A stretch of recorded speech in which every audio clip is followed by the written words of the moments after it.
Сәлеметсіздер ме? Бүгін бізде математика 4-ші сынып 108-ші сабақ. Пайыздар пысықтау. Бірінші есеп. Ауа мен топырақтың негізгі ластану көздерін ата. Мәліметтерді пайдаланып, бағаналық диаграмма құр. Ауаның негізгі ластану көздері 15% зиянды қалдықтар, 32% көлік. Топырақтың негізгі ластану көздері 13% тамақ қалдықтары, 40% пластик, 15% ауыр металл, 22% кен өндіруші өнеркәсіп. Енді диаграммаға салатын болсақ, бізде ауаның негізгі ластану көздері көліктен бізде көбіне 32% ластанады екен. Зиянды қалдықтардан 15%. Топырақтың негізгі ластану көздері ол пластик. Пластиктерден, кен өндіруші өнеркәсіптен, ауыр металл, тамақ қалдықтарынан ластанады екен. Екінші есеп. 5500 километр 1%, 5% және 15%, яғни процентін табуымыз керек. 5500 километрдің 1%-ы 55 километр. 5500 бөлеміз 100-ге, көбейтеміз 5-ге, яғни 5%-ы 275 километр. 5500-дің 15%-ы 825 километр болады екен. 1200-дікі 100 көбейтілген 12 литрге, 1200-дің 5%-ы 60 литр, 1200-дің 15%-ы 180 литр болады екен. 900-ді дәл осы түрде есептейміз. Яғни 900-ді бөлеміз 100-ге, көбейтеміз 1-ге, 900-ді бөлеміз 100-ге, көбейтеміз 5-ге, 900-ді бөлеміз 100-ге, көбейтеміз 15-ге. Сол кезде біздің проценттеріміз шығады екен. Үшінші тапсырма. Тапсырманы орында экологиялық таза көкөністер өсіру экологиялық мәселелерді шешудің бір құралы. Әр қаптың массасы 1 центнердің қандай бөлігін құрайды? Пайыз түрінде жаз. Яғни 48 килограммыз 1 центнердің 48%-ын құрайды. 35 килограммыз 1 центнердің 35%-ы. 25 килограммыз 1 центнердің 25%-ы. 28 килограмм 1 центнердің 28%-ы. 19 килограмм 1 центнердің 19%. Яғни 1 центнерде бізде 100 килограмм бар. Қанша килограмм болса, сонша пайызын құрайды екен. Төртінші есеп. Есепті шығар. 2 салт атты бір уақытта А пунктінен бір бағытта жолға шықты. Біріншісі 24 км сағат, ал екіншісі 29 км сағат жылдамдықпен жүрді. 2 сағаттан кейін екеуінің арақашықтығы қанша болады? В1 24 км сағат, В2 29 км сағат. Уақыт 2 сағат, арақашықтық белгісіз. Ең бірінші бізде қашықтау жылдамдығын табамыз. В2-ден азайтамыз В1-ді. 29-дан 24-ті азайтқанда 5 км сағат. Бұл бізде қашықтау жылдамдығы. С-ті табу үшін қашықтау жылдамдығына уақытты көбейтеміз. 5-ті 2-ге көбейткенде 10 км. Екеуінің арақашықтығы 10 км болады екен. Есепте және тексер.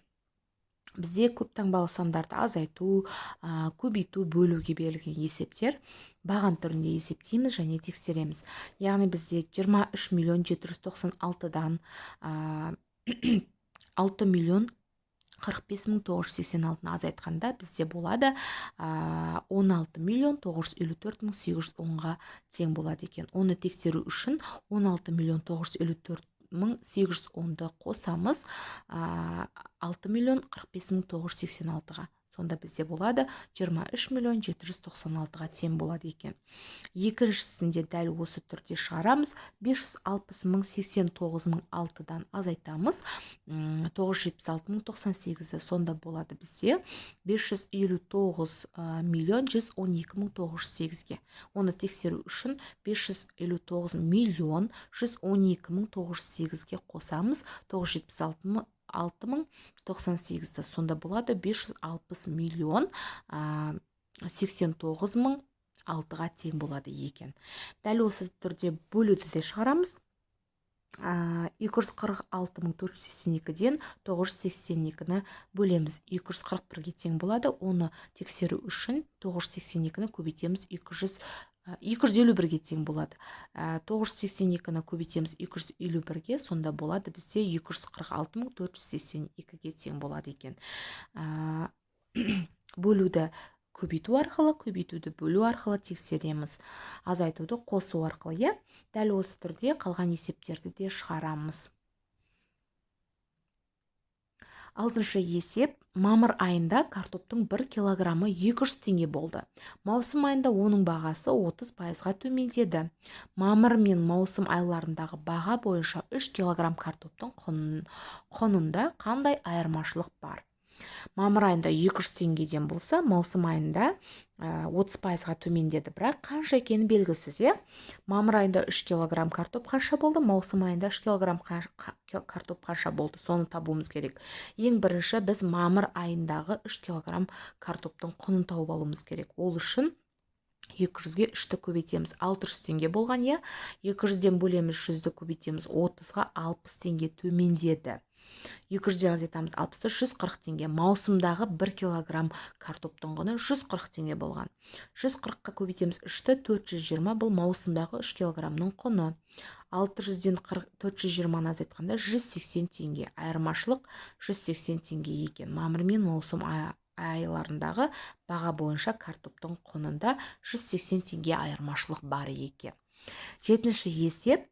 Алдыңғы тапсырмаға ұқсас есеп құрастыр. Яғни, бұрынғы баға 400 теңге. Жаңа баға қанша екені белгісіз, 5%-ға қымбаттады. Яғни 400 бөлу 100 көбейту 5 20 теңге.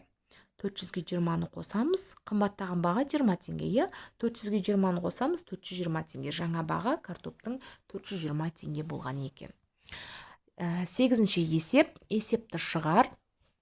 Тәжірибе учаскесіндегі тіктөртбұрыш пішінді жердің учаскесінің бірінің ұзындығы 36 метр, ал ені 20 метр. Егер оның ұзындығы бірінші жер учаскесінің ұзындығынан 6 метр кем болса, онда ауданы дәл осындай екінші жер учаскесінің ені қанша болады?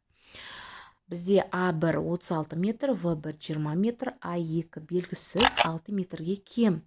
Иә, бірінші учаскеден. В2 белгісіз, С1, С2-ні табуымыз керек, иә? С1 мен С2 тең. Сонда S тең А1 көбейтілген В1 тең 36 көбейту 20, 720 метр квадрат. А2 36-тан азайтамыз, 6-ны 30 метр.